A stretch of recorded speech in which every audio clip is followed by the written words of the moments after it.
Come on up.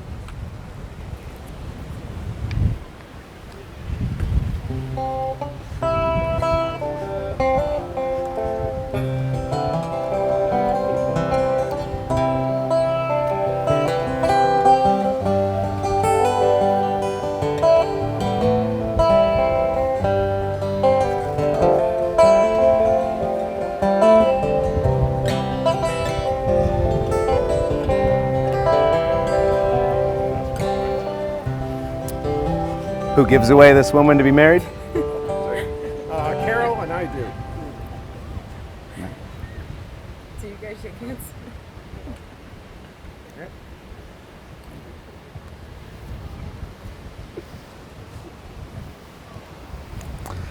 Okay.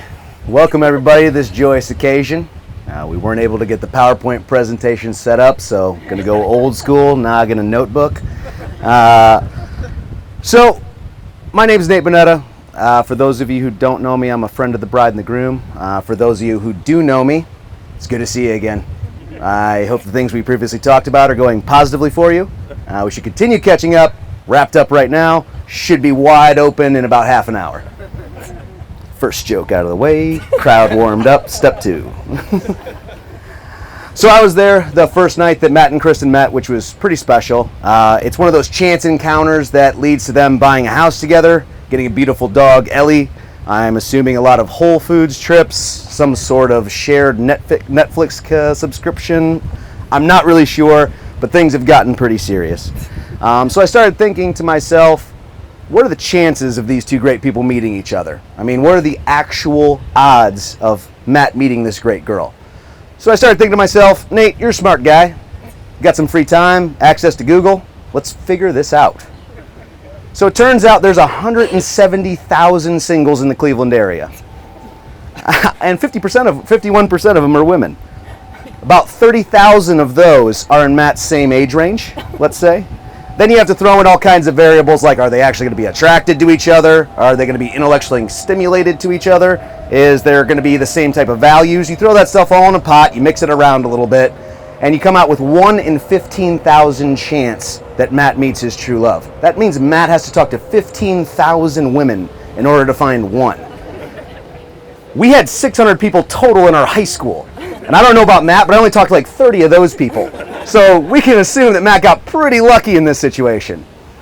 But I don't know what any of these numbers mean, hastily put together off of unreliable internet sources, but I think that myself, Matt, everyone here in attendance, they're very grateful for you, Kristen, and you're definitely 1 in a million, and I love you.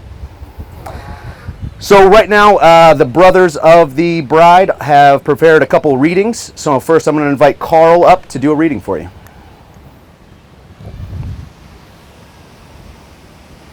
Go, sir. Thank you.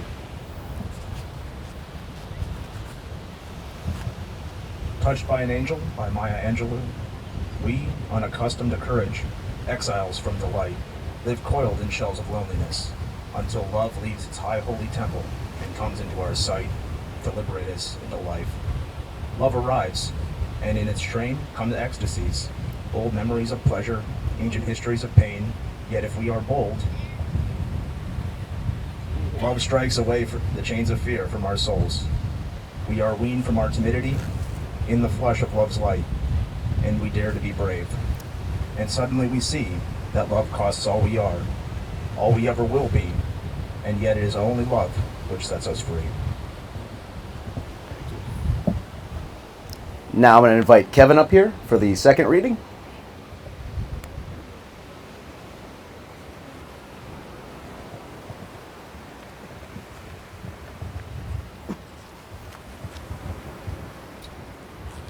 Corinthians 13, chapter 13, verse 4. Love is patient, love is kind. It does not envy, it does not boast, it is not proud.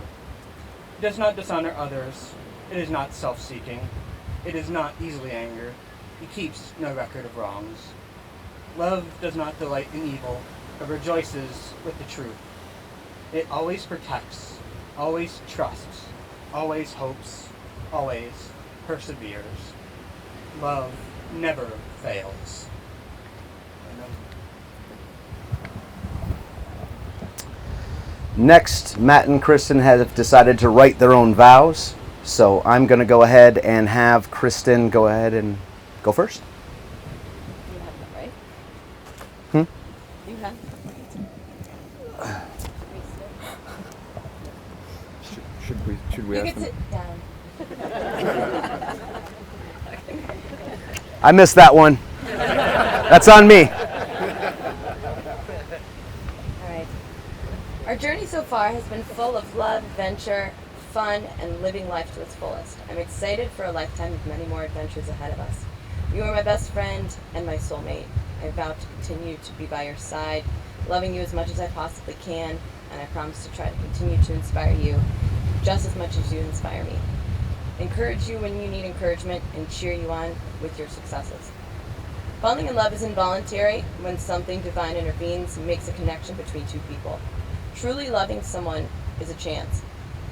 Loving them for their strengths and weaknesses is a choice to devote their time and nurture the other person, prioritize their well-being. I choose you. I choose to truly, madly, deeply love you, including your strengths and weaknesses, and will spend the rest of my days nurturing and caring for you. Life can get chaotic and life can get crazy, and I can't promise that it will be perfect. I promise that I will weather any storm with you, be your guide if needed, lending a hand or an ear. I promise to treat you with respect, lifting you up if needed lifting, and will always take care of you, providing you with unrelentless support, being side by side. I promise to love you as long as I live as your wife.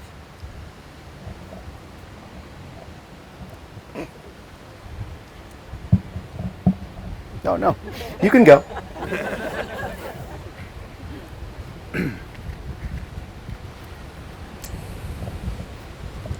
Kristen, I feel humbled every day by your amazing beauty, your intelligence, your discipline, and your loving devotion. It feels amazing, and I am deeply grateful for this and for you. I'm also in awe of God's wisdom, mercy, and discernment. In my life, I've prayed for and pursued many different things. Did not materialize as I'd hoped. Whether it was sports, business, or other relationships that did not come to be, he pushed those hopes aside for a greater purpose.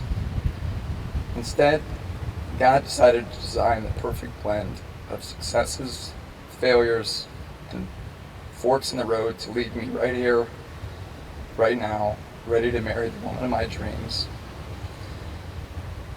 and the true answer to my prayers.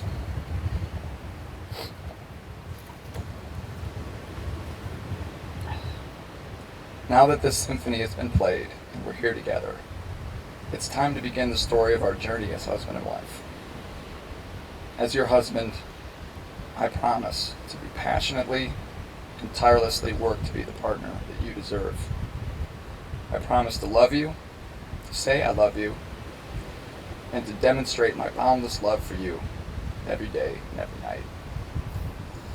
I promise to be patient, to be caring, to be loyal and faithful, to be nurturing to you in sickness and health.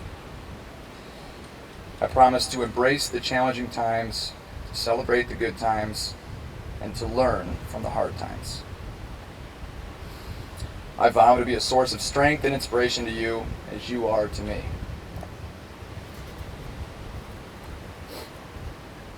I promise to do everything I can to protect you, to cherish you, to appreciate you, and never take you for granted as long as we both shall live.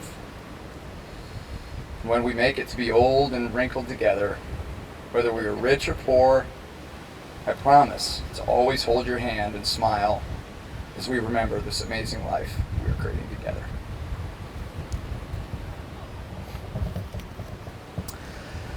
Next, we're going to have the ring presentation, but what I'm going to do first is kind of give you guys an idea of why we've chosen the left hand fourth finger as the ring finger.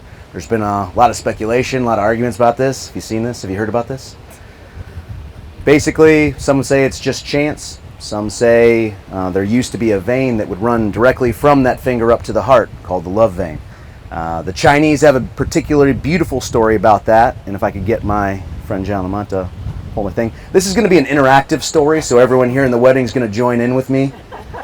I'll kind of try to walk you through it, give you some instructions, but we're all going to do it together, okay? So I'd like to invite everyone to take their fingertips and all put them together like this. Now what we're going to do is we're going to fold our middle fingers and touch them at the middle knuckle. Just like that. Nice job, everyone. Okay, so first thing I want you to do is I want you to take your thumbs, separate them, and bring them back together. As you saw, your thumbs did come apart. This finger represents your parents. Your parents raised you, teach you morals, but they're not meant to be with you forever. Next, I want you to take your index finger, separate it, bring it back together. You saw that finger also separated. That's your siblings. Your siblings, while they're with you your whole life, they're meant to have their own lives, their own families, their own lives. Now I want you to separate your pinky, bring it back together. This represents your children. While you raise them, teach them values, they too are meant to have their own lives. Now I want everyone here to try to separate their ring fingers. As you can probably already tell, they're not coming apart. This finger represents your life partner. This is the unbreakable bond that Matt and Kristen start here today. It's the partnership. We're meant to be together the rest of your lives and not come apart. This is the bond we make here today, guys. So with that, I'd like Eric to present the rings to Matt and Kristen.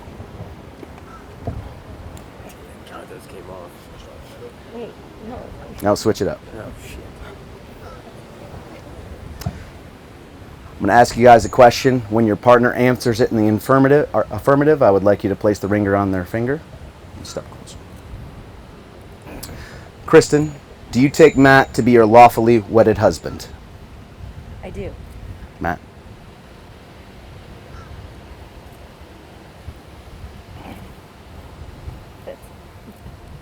And Matt, do you take Kristen to be your lawfully wedded wife? I do.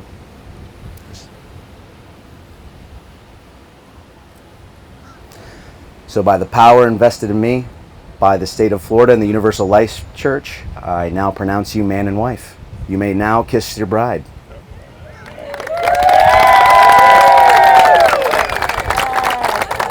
Face your family and friends. Ladies and gentlemen, I'd like to introduce to you for the first time Mr. and Mrs. Matt and Kristen Warholic.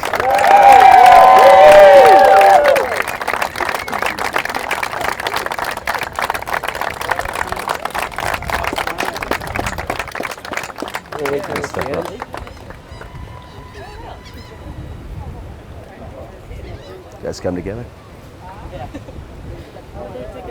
And just wait. All right, now go. Dude, you crushed that. You crushed that. Oh. It's time to fucking get loaded. Yeah. All right, wait till they pass the photographers, then go. All right, step on up. Wait till they get past the photographers and then go. You can hold it. You can hold arm in arm though. And then Amanda, you're staying up here with me.